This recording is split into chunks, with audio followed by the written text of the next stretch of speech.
معمول بيها البن. السلام عليكم ورحمة الله وبركاته. بصوا بقى، دي صينية الشكلمة، عشان بس ايه هي لسه طالعة من الفرن. انا هنا عاملاها باللبن وبالزبيب، وعاملاها بالجوز الهند، وعاملينها بالسمنة، وعاملينها بايه تاني، واللبن لبن زبيب جوز هند واير غلط كده. امسكي لي انت التليفون وانا اقطعها. تعالي.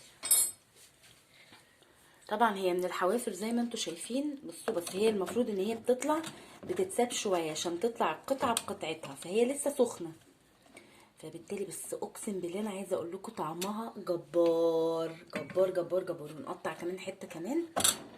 بصوا هي اصلا بتبتدي ايه تنشف، فانا طبعا عايزه اقول لكم ان انا ما حطيتش دقيق على فكره.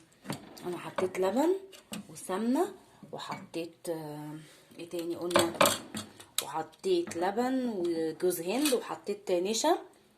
بصوا شايفين، بصوا هي المفروض ان هي كل ده طبعا هيتاكل. انا عاملاها بقى بالجوز الهند، شايفين. عايزه اقول لكم رهيبه يا جماعه. نحط حته كمان عشان طعمها حلو قوي. ما تنسوش بقى السبسكرايب وتفعيل زر الجرس. طب والله العظيم ده الصينيه دي يا جماعه ما كلفتني كتير، كلفتني حاجات بسيطه جدا، بس اقسم بالله طعمها روعه روعه. بصوا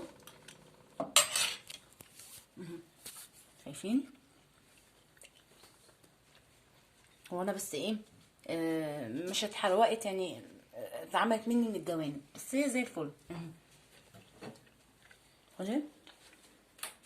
على فكره انا خلطت كله مع بعضه، السمنه مع السكر مع معلقه دقيق صغيره مع معلقه نشا صغيره مع جوز الهند كوبايتين، وكله وبشويه لبن، وكله قمت حاطاه في الفرن، فطلعت بالشكل الرهيب اللي انتوا شايفينه ده. يلا اشوفكم على خير.